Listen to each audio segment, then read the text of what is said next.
बोलो पार्वती, पते हर हर महादेव। दोस्तों, आप सभी लोग जानते हैं कि 14 जुलाई 2025 यानी सोमवार को पड़ रहा है सावन महीने की चतुर्थी तिथि। और दोस्तों, यह वह तिथि है जो सावन महीने में पड़ने वाली सबसे बड़ी तिथि है, क्योंकि यह सोमवार के दिन पड़ रही है और इसका बहुत ही बड़ा और विशेष महत्व होता है। पूज्य गुरुजी ने कहा है, अगर कभी भी मौका लग जाए और सावन महीने की चतुर्थी तिथि सोमवार को पड़ जाए तो आप लोगों को 108 चावल के दाने का उपाय तो अवश्य ही करना चाहिए। इन दोनों का संयोग बहुत ही कम आता है। और दोस्तों, पूज्य गुरुजी ने अपनी शिव महापुराण की कथा में बताया है, इस दिन आपको 108 चावल दाने वाला उपाय तो अवश्य ही करना चाहिए, क्योंकि ऐसा दिन पूरे साल में सिर्फ एक ही बार आता है। और दोस्तों, आप सभी लोग जानते हो कि सोमवार का अगर सबसे बड़ा कोई उपाय है तो वह 108 चावल के दाने वाला उपाय है। तो दोस्तों, इस सोमवार के दिन आप लोगों को इस 108 चावल दाने वाले उपाय को जरूर करना है। बहुत सारे लोग होंगे जिन लोगों ने इस उपाय को ना किया हो, मतलब पूरा साल निकल गया और उन्होंने किसी भी दिन इस 108 चावल दाने वाले उपाय को ना किया हो। पर दोस्तों, आपके पास एक आखिरी मौका बचा हुआ है, जो कि 14 जुलाई के दिन है। तो इस दिन आप लोगों को इस वाले उपाय को जरूर कर लेना है। भले ही आपने पूरे साल भर इस उपाय को ना किया हो, पर अगर आपने इस सावन महीने के सोमवार के दिन अगर इस वाले उपाय को कर लिया, तो आपको इस उपाय को करने का वह फल मिलेगा जिसकी आपने कभी कल्पना भी नहीं करी होगी। इसीलिए आप लोग इस वाले उपाय को एक बार जरूर कर लेना, ताकि आप लोगों के हाथ से यह मौका ना जा सके और आपको इस उपाय को करने का फल मिल सके। दोस्तों, यह उपाय पंडित जी ने अपनी अभी की ही शिव महापुराण की कथा में बताया है, जिस उपाय को आज हम आपको बहुत अच्छे से समझाने वाले हैं। इस वीडियो को देखने के बाद इस उपाय को समझने के लिए आपको कोई और वीडियो को देखने की जरूरत नहीं पड़ेगी। तो चलिए दोस्तों, उपाय को शुरू करते हैं। देखिए, यह इस सावन महीने के सोमवार के दिन यह इतना खास होता है, इतना महत्वपूर्ण होता है। देखा गया है कभी कभी बड़े बड़े पूजा पाठ अनुष्ठान से जो मनोकामना पूर्ण नहीं होते, वह इस सावन महीने के सोमवार के दिन एक छोटे से उपाय करने से ही आपकी मनोकामना पूर्ण हो जाती है। और बहुत सारे लोगों ने इस उपाय को किया भी है और उनको इस उपाय को करने का फल भी जरूर मिला है। अगर आप लोग भी इस उपाय को सोमवार के दिन करना चाहते हैं, तो आप इस उपाय को पहले अच्छे से समझ लेना, सुन लेना, उसके बाद करना। आपको इस उपाय का फल जरूर मिलेगा और इस उपाय को कर लेने से आपके घर में चाहे किसी भी प्रकार की दुख और समस्या क्यों ना चल रही हो, आपको उसका कारण भी नहीं पता है कि भाई यह समस्या किस कारण से चल रही है।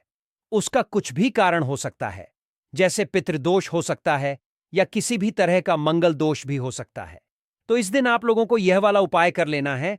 यह एक ऐसा उपाय है जिस उपाय को अगर किसी विशेष दिन पर किया जाए तो भाई उस विशेष दिन का जो है वह तो हमें मिलता ही मिलता है। पर हमने उस दिन पर इस उपाय को किया है तो हमें उससे भी बड़ा फल मिलता है, और फल बहुत जल्दी मिलता है, क्योंकि आप इस उपाय को बहुत ही बड़े और विशेष दिन पर कर रहे हो। तो चलिए अब उपाय के बारे में बात करते हैं, लेकिन उससे पहले आप लोगों को यह जानना आवश्यक है कि आखिर यह उपाय किस समय करना है, किसको करना है और कैसे करना है।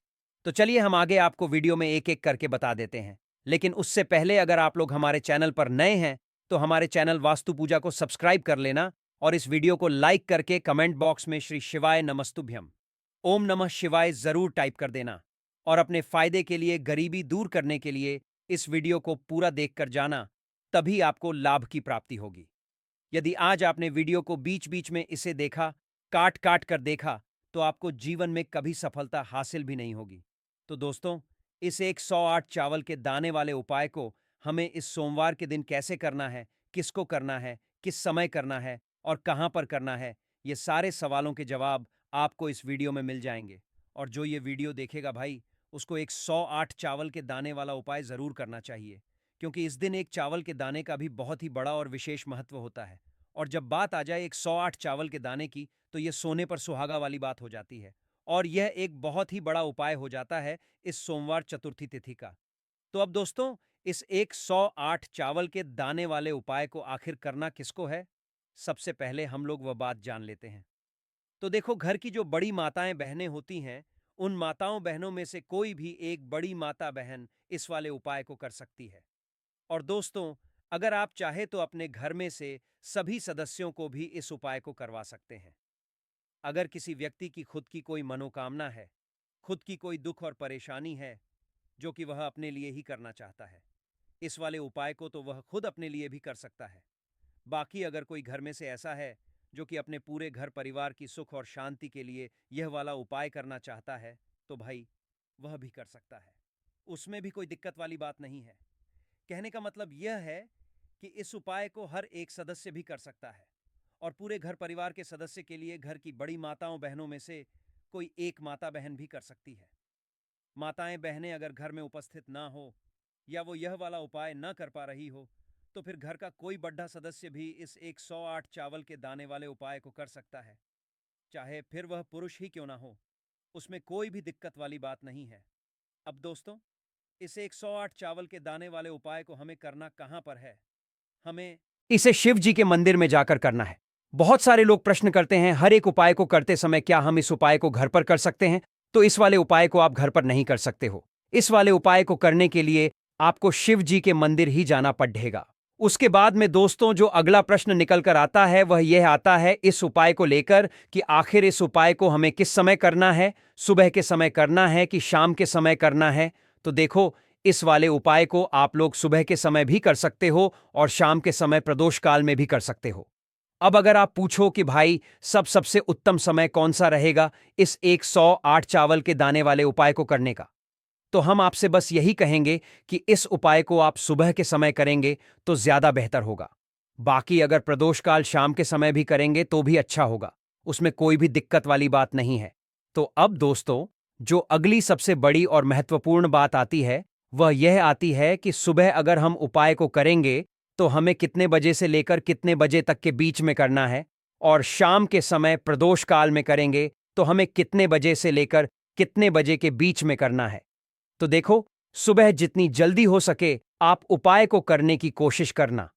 बाकी अगर किसी कारणवश लेट भी हो जाओ, थोड़ी देर भी हो जाए, तो 10 या 11 बजे तक भी आप उपाय कर लेना, पर 12 बजे से ज्यादा देरी ना हो। ठीक है, इस बात का ध्यान रखना। उसके बाद में दोस्तों, अगर शाम के समय प्रदोष काल की बात करें, प्रदोष काल का जो समय है होता है वह शाम के 6 बजे से शुरू हो जाता है। मतलब शाम के 6 बजे से लेकर 14 बजे के बीच का जो समय होता है, यह समय प्रदोष काल का समय होता है। पर अभी जो मौसम चल रहा है, इस मौसम में जो है शाम बहुत देरी से होती है, तो आप इस उपाय को 14 या 8:30 बजे के बीच में भी कर सकते हो। मतलब शाम के 6 बजे से रात 8 बजे के बीच में आप कभी भी इस वाले उपाय को कर सकते हो। उसमें कोई भी दिक्कत वाली बात नहीं है। अब दोस्तों, यहां पर इस उपाय को लेकर एक और सबसे बड़ी बात यह निकल कर आती है कि इस 108 चावल के दानों को हमें लेना कहां से होता है, और हमें इस उपाय को करने के साथ में क्या और कुछ भी सामग्री ऐसी होती है जो शिव जी के मंदिर लेकर जानी पर डरती है। तो देखो, यहां पर हम आपको बता दें। सबसे पहले आप लोग ये जान लो कि यह जो 108 चावल के दाने वाला उपाय है, सिर्फ और सिर्फ आप उपाय की सामग्री लेकर कभी भी शिव जी के मंदिर मत जाना, क्योंकि हमें भगवान के सामने यह नहीं दर्शाना है कि अगर हम भगवान शिव जी के मंदिर आए हैं तो अपने फायदे के लिए आए हैं। तो इसलिए जो भी पूजन सामग्री है, उपाय सामग्री है, 108 चावल के दाने, इसके साथ में आपको पूजन सामग्री भी जरूर लेकर जाना है। देखो, अगर सुबह के समय उपाय कर रहे हो तो सीधी सी बात है, एक लोटा जल तो आप लेकर जाओगे ही जाओगे। वही एक लोटा जल अगर मिट्टी का जल हो तो बहुत अच्छा रहेगा। मिट्टी का जल कैसे बनाया जाता है, इसके लिए हमने पहले से बहुत सारी वीडियोस बना दी है। आपके पास इस दिन एक आखिरी मौका रहेगा मिट्टी का जल शिव जी पर चढ़ाने का और उपाय को करने का। बहुत बड़ा आपको इस दिन फल मिलेगा। तो इसलिए इस दिन हो सके तो भाई मिट्टी का जल चढ़ाना तो अपने साथ में कम से कम एक लोटा जल तो आपको लेकर जाना ही जाना है। अगर मिट्टी का जल नहीं है तो घर का जल भी आप इस्तेमाल कर सकते हो। तो इसके अलावा जो भी पूजन सामग्री है, देखो 108 चावल के दाने, यह अलग आपके रहेंगे और जो आपकी पूजन सामग्री रहेगी वह अलग रहेगी। पूजन सामग्री में आप जो भी चीज लेकर जाना चाहे वह लेकर जा सकते हैं, उसमें कोई भी दिक्कत वाली बात नहीं है। वहीं अगर हम बात करें शाम के समय की, तो शाम के समय शिव जी पर जल नहीं चढ़ता है। इसीलिए शाम के समय आप लोग एक दीपक तैयार कर लें जो कि गोलबत्ती का, आटे का, शुद्ध देसी गाय का घी का होगा, है ना? इस बात का आप लोगों को ध्यान रखना है और इस दीपक को आपको घर से जलाकर नहीं लेकर जाना है, भगवान शिव जी के मंदिर में जाकर ही जलाना है। इस बात का भी आप लोगों को ध्यान रखना है। अब दोस्तों, यहां पर हमें इस बात को समझना है कि यह 108 चावल के दाने हमें लेना कहां से है। क्या हमें दुकान से लेकर आना है, या हमें अपने घर से लेना है, या कहां से लेकर आना है, और कौन से चावल लेना है, क्योंकि चावल भी बहुत प्रकार के होते हैं। तो देखो, इन सभी सवालों के जवाब आप लोग एक बात में सुन लो कि भाई ये जो उपाय है, इस उपाय में आपको ये नहीं देखना है कि भाई कौन से चावल है, कौन से चावल नहीं है। बस जो भी चावल ले रहे हो, वह चावल का दाना सबूत होना चाहिए, मतलब साबुत होना चाहिए, टूटा हुआ नहीं होना चाहिए, कटा पिटा नहीं होना चाहिए। यह बात आपको ध्यान रखना है। बाकी आपका चावल बासमती हो या सादा चावल हो या कोई सा भी चावल हो, उसमें कोई भी दिक्कत वाली बात नहीं है। तो सीधी सी बात है कि आपके घर के रसोई घर में जहां पर आप भोजन बनाते हो, वहां पर जो भी चावल आपके उपस्थित हो, उन चावलों में से अपनी एक कटोरी भर लेना या एक मुट्ठी चावल अलग से निकाल कर रख लेना, क्योंकि हम 108 चावल ही यहां पर इस उपाय में लेने वाले हैं। तो हमें यह चावल के दाने गिनकर निकालने पड़ेंगे। इस बात का आप लोगों को ध्यान रखना है। तो अपने उस चावल की कटोरी में से या चावल में से 108 ऐसे चावल के दाने आप लोग निकाल लो जो कि टूटे हुए ना हो, कटे पिटे ना हो, जिनमें कोई दाग ना लगा हुआ हो, है ना। अच्छे साबुत चावल के दाने 108 दाने आप लोग निकाल कर रख लो, और इन्हें किसी भी एक कागज की पुड़िया में या किसी एक छोटी सी कटोरी में आप लोग रख लो, ताकि यह सुरक्षित रहे। आपके एक भी चावल का दाना इधर उधर ना हो और आपका उपाय भी पूरा अच्छे से हो जाए। तो भाई जैसे ही आपका उपाय की जो सामग्री है, 108 चावल के दाने, यह तैयार हो जाते हैं। उसके बाद मैं आपको जो भी अपनी पूजन सामग्री है, सुबह के समय कर रहे हो तो एक लोटा जल या पूजन सामग्री जो लेकर जाना चाहो, उसकी भी तैयारी कर लेना। और शाम के समय जा रहे हो तो भाई अपना जो दीपक है उसे तैयार कर लेना, ठीक है। और उपाय को करते समय शुद्धता का विशेष रूप से ध्यान रखना, ठीक है। सुबह सुबह स्नान करने के बाद ही उपाय को करने की आप लोग तैयारी करना। उसके बाद अगर शाम के समय की बात करें, तो शाम के समय आपको स्नान करने की जरूरत नहीं है, पर शुद्धता का ध्यान रखना है। आपको स्नान तो नहीं करेंगे, आप हाथ मुंह धोकर भी इस वाले उपाय को शाम के समय प्रदोष काल में कर सकते हैं। इसमें कोई दिक्कत वाली बात नहीं है। तो आप अपने उपाय की पूरी सामग्री तैयार करके आपके पास ही में जो आपका शिव मंदिर हो, वहां पर पहुंच जाइए। सबसे पहले शिव मंदिर में जाकर आप लोगों को उपाय नहीं करना है, पहले भगवान के दर्शन करना है, भगवान से आशीर्वाद प्राप्त करना है। फिर शिव जी की शिवलिंग के पास में आना है। शिवलिंग के पास में आने के बाद आप जो पूजन सामग्री लेकर आए हुए हैं, जैसे कि सुबह गए हुए होंगे तो एक लोटा जल और जो भी पूजन सामग्री लेकर आए हैं, आप उनसे भगवान शिव जी की पूजन कीजिए। सबसे पहले तो एक लोटा जल ही चढ़ेगा, उसके बाद में आपकी पूजन सामग्री चढ़ेगी। उसके बाद में अगर दोस्तों शाम के समय अगर आप इस उपाय को कर रहे हो, तो अपने साथ में कम से कम एक जो दीपक है गोल बाती का, जो आप अपने साथ में लेकर गए हो, उस दीपक को मंदिर में जाकर अपनी माचिस से जलाना है और उस दीपक को शिवलिंग के पास में रखना है, ठीक है। इस दीपक को रखने के बाद ही आप लोगों को अपना यह वाला उपाय शुरू करना है, और दीपक को ज्यादा पास में मत रखना। वैसे भी गर्मी पड़ रही है, भगवान शिव जी को आंच नहीं लगनी चाहिए, है ना। तो भाई जैसे ही आपकी पूजा अर्चना हो जाती है, आप भगवान शिव जी को प्रसन्न कर लेते हैं। उसके बाद में शिवलिंग के पास ही में आप कहीं पर बैठ जाइए, सामने या आसपास जिस जगह पर आपको बैठना हो वहां पर बैठ जाइए, और अपने वह 108 चावल के दाने अपने सामने निकाल कर रख लीजिए, क्योंकि अब यहां पर उपाय को यहां पर करने की आपको तैयारी करना है। और इस तरीके से जब आप उपाय करेंगे, पूजन सामग्री करने के बाद, पूजन अर्चना करने के बाद, तो आपको उपाय का फल बहुत जल्दी और बहुत बढ़ा होकर मिलेगा। तो अपने 108 चावल के दाने अपने सामने निकाल कर रख लेना, और यह जो उपाय है यह आपकी सीधे हाथ की हथेली से होगा, इसलिए इस बात का भी विशेष रूप से ध्यान रखना है। तो सीधे हाथ की हथेली का प्रयोग करके ही आप लोग अपना इस वाले उपाय को करना। अपने सामने जो भी आपकी कागज की पुड़िया है उसको खोल कर रख लो, या कटोरी है तो भाई उसे अपने सामने रख लो और अपने वह 108 चावल के दाने निकाल लो, ठीक है।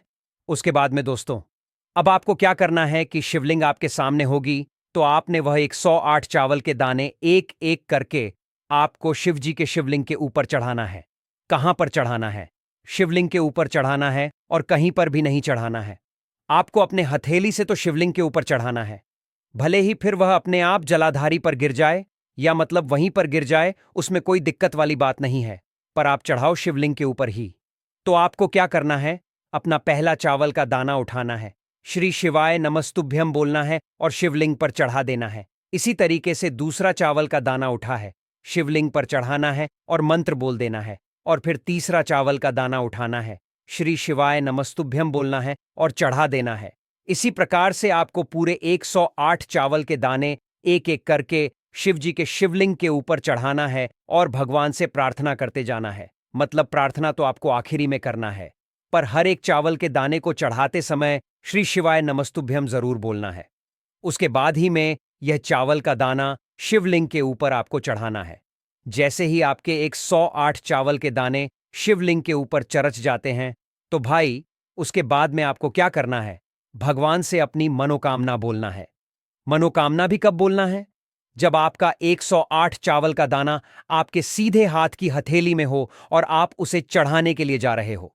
श्री शिवाय नमस्तुभ्यम बोलकर उस आखिरी चावल के दाने को शिवलिंग के ऊपर चढ़ा देना और भगवान से फिर अपनी वह मनोकामना बोल देना, जिस मनोकामना के लिए आप लोग अपना यह वाला उपाय कर रहे हो, जिस भी दुख और परेशानी के लिए आप लोग अपना ये वाला उपाय कर रहे हो। उसके बाद में जैसे ही आप अपनी मनोकामना बोल देते हो, आपका ये वाला उपाय पूरा हो जाता है। पर दोस्तों, उपाय को करने के बाद आप लोगों को 2 मिनट भगवान शिव जी के मंत्र का जाप जरूर करना है। और मंत्र का जाप करने के बाद भगवान से एक और बार प्रार्थना करना है, अपनी मनोकामना के लिए या अपनी जो भी दुख और परेशानी है उसके लिए। इसके बाद में आप लोग भगवान को देखकर भगवान से प्रार्थना करके उनसे आशीर्वाद लेकर वहां से उठ सकते हैं और अपने घर पर जा सकते हैं। बस दोस्तों, यहां पर यह वाला उपाय पूरा हो जाता है। इस तरीके से जो भी व्यक्ति छोटी छोटी चीजों का ध्यान रखते हुए इस 108 चावल के दाने वाले उपाय को करेगा, निश्चित सी बात है उसे उसकी मनोकामना जल्द ही पूर्ण होगी और जो भी दुख और परेशानी है वह भी बहुत ही जल्दी दूर होंगे।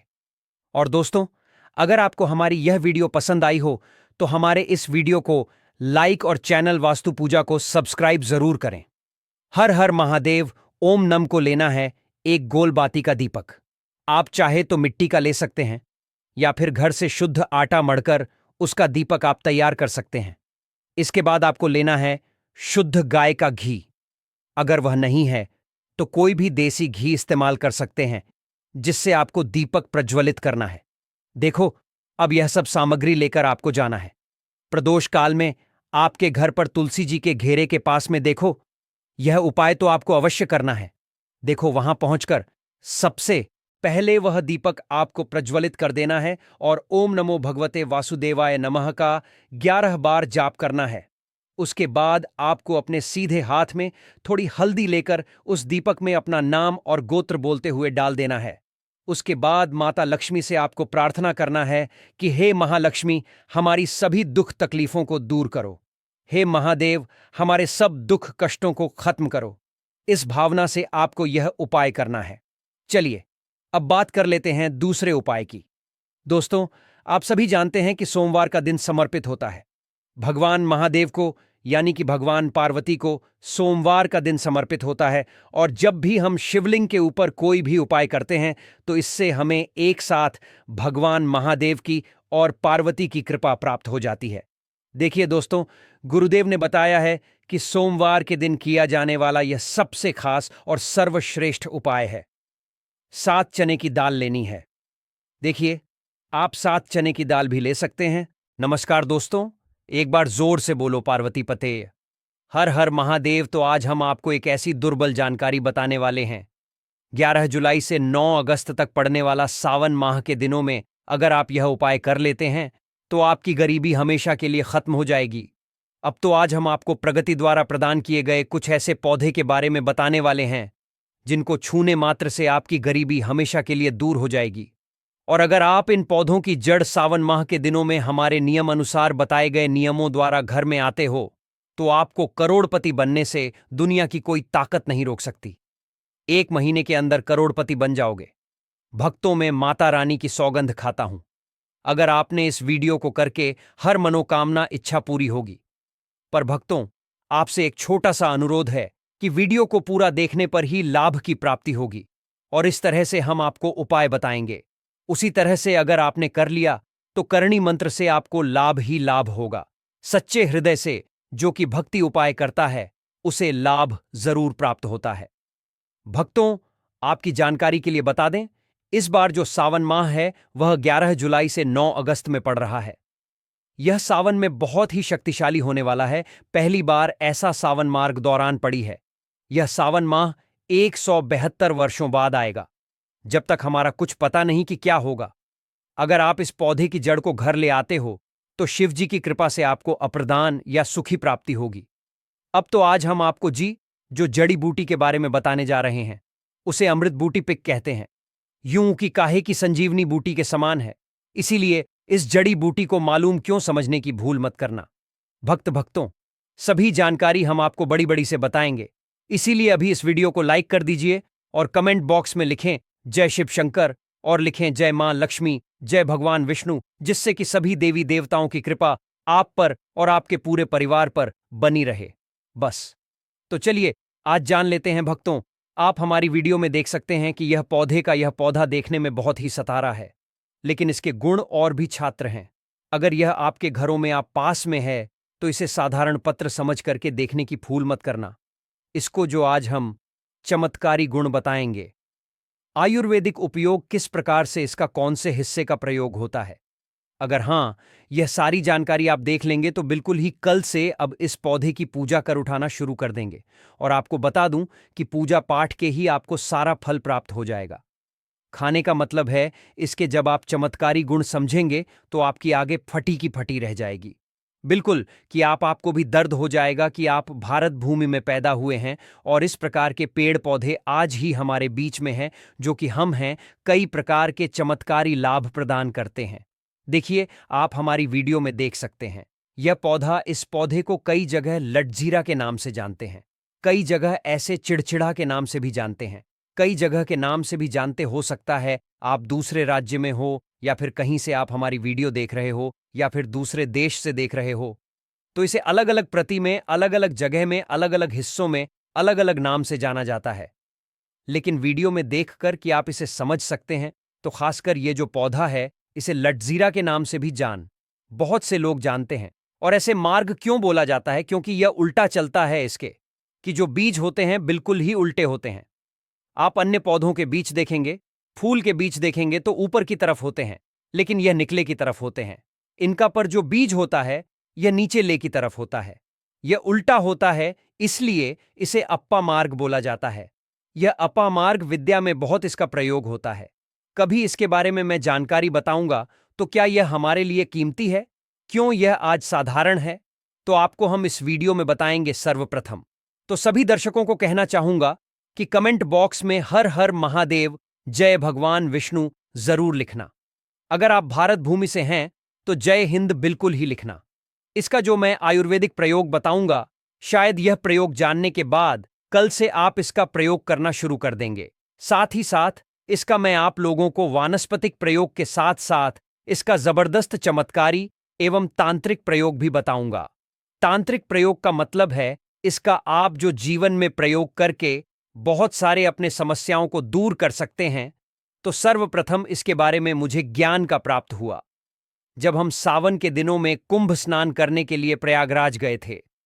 तब वहां हमें एक महात्मा के साथ जब हमारी भेंट हुई तो हमने उनसे बात में पूछा कि यह महाराज, आप लोग काफी लंबे समय से सिद्धि प्राप्त करते हैं, लंबे समय से आप शिव भगवान की प्रार्थना करते हैं, साधारण ना करते हैं, तो हमें यह बताएं आप लोग 1 महीने तक बिना जल ग्रहण किए हुए किस प्रकार से साधना करते हैं। तो उसे संत महात्मा ने हमें स्वयं ही बताया कि जो चिड़चिड़ा नाम का पौधा होता है, जिसे आप लोग अपामार्ग के नाम से भी जानते हैं या फिर इसके कई प्रकार के नाम होते हैं, तो उसमें हमें बताया कि हम उनके बीज का ध्यान से सुना। आज की जंगल में महात्मा जितने भी लोग हैं, संत महात्मा जंगल में रहने वाले जो भी सिर्फ की साधना करते हैं, वह भोले भोले बाबा की साधना में मीन रहते हैं और सिद्धियां प्राप्त करते हैं। तो हमें वह महात्मा तुम में स्नान के द्वारा मिले थे, उसके बाद पर साधना करने के लिए ही बैठे थे। तो हमने उनसे पूछ लिया था, उन्होंने हमें बताया कि उनके बीज की खिचड़ी बनाया जाता है और उसके 2 चम्मच खिचड़ी खाना होता है। अगर आप उसके बीज का खिचड़ी बनाकर 2 चम्मच खा लेते हैं तो आपको 1 महीने तक भूख प्यास नहीं लगती है। संस्कृत में हमें बताया कि 1 महीने तक हमें धूप और प्यास नहीं लगती। फिर हम लंबे समय तक साधना करते हैं। उसे हमारे धर्मशास्त्रों में यह भी कहा जाता है कि जो मनुष्य साधना करके दिनों में भोलेनाथ को प्रसन्न कर लेता है तो उसके सारे दुख दर्द कष्ट दूर हो जाते हैं। जिस इंसान के ऊपर भोले बाबा का आशीर्वाद प्राप्त होता है वह इंसान सबसे धनी श्रेष्ठ बुद्धिमान होता है।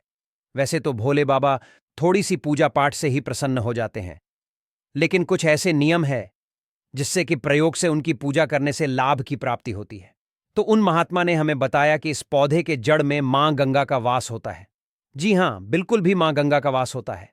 और यहां भी माना जाता है कि प्राचीन ग्रंथों में भी लिखा है कि अमृत की खुशबू ने उसकी जड़ में पड़ी थी। इसलिए आयुर्वेदिक में इस पौधे को संजीवनी बूटी के नाम से जाना जाता है।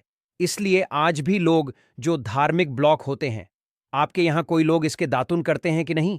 जो बहुत से पुराने जो साथ यानी बुजुर्ग लोग हैं जिनसे हम दूसरों के नाम से भी जानते हैं, ओल्ड मैन कहा जाता है, वह पुरानी है जो व्यक्ति है।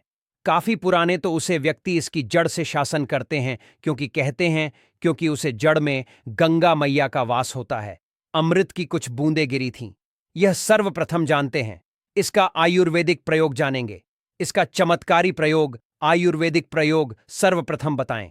कितना चाहूंगा अगर इसकी जड़ का शासन किया जाए, जिससे लंबे समय से दांतों में पायरियां है, दांतों में दर्द बना रहता है, किसी कारण स्पष्ट डॉक्टर इलाज नहीं कर पा रहे या फिर डॉक्टर दवा खा रहे हैं, फिर विधाता में दर्द बना हुआ है, ठीक नहीं होता है, तो केवल इसकी दातुन करें। मात्र से केवल इसके दर्शन करने मात्र से दांतों में जितना भी कीड़े हैं, बैक्टीरिया है जिसके कारण आपके दांतों में दर्द रहता है, वह दर्द इसके शासन करने से केवल 15 दिनों तक उसकी आपको रेगुलर कार्टून करना है। 2 से 3 दिन में उसके भूषण मिल में दर्द समाप्त हो जाएगा, तो उसे के दांतों में पीलापन को भी जड़ से समाप्त करते हैं। दांतों में पीलापन है लोग जिनको माया पड़ते हैं, उनके खुद के ही परिवार के लोग मुझे ज्योति कर देते हैं। बेइज्जती का जिन लोगों को सम्मान करना पड़े, जिनके दांत काफी पीले हैं, गंदे हैं, ऐसे व्यक्ति को भी इसे दातून पर जरूर करना चाहिए। शासन करने के बाद हमारे दांतों में चमक आ जाती है, हमारे दांत वाइट बन जाते हैं, एकदम क्लीन हो जाते हैं। ये तो हुआ। अब इसका दूसरा प्रयोग आप जानते हैं। श्री शिवाय टीवी चैनल आपको कभी गलत जानकारी नहीं देगा। किसी प्रकार से यह प्रयोग हमने कई लोगों को हम खुद कर चुके हैं, इसलिए हम मानक प्रयोग बता रहे हैं। हमारे द्वारा बताई हुई जानकारी 7% सत्य होती है, क्योंकि यह चैनल सत्य घटना पर आधारित है। इसलिए हम आपको अपने मन की मनगढ़ंत नहीं सुनते। प्राचीन काल से जो चला आ रहा है उसे रिलेटिव जानकारी हम आपको इस चैनल के माध्यम से बताते हैं। इसके अलावा आप इसकी जड़ को वापस के हिसाब से आदि लोगों में भी इसका प्रयोग कर सकते हैं। क्या करें कि उनकी ज्यादा के 2 पीस कर दे दही, या फिर मेन जैसे माता बोलते हैं, उसमें मिलकर रेगुलर 2-3 दिन पीने से आपको काफी राहत मिलेगी और आपकी जो बीमारी है पर हमेशा के लिए खत्म हो जाएगी। इसका एक और प्रयोग आपको बताना चाहेंगे कि जो महिलाएं होती हैं, गर्भवती महिलाएं, तो दिल के प्रश्न होने में विलंब हो रहा है। बहुत सारी ऐसी माताएं बे होती हैं। ग्रामीण इलाकों में शहर को, शहरी इलाकों में दिल है। केशव के समय काफी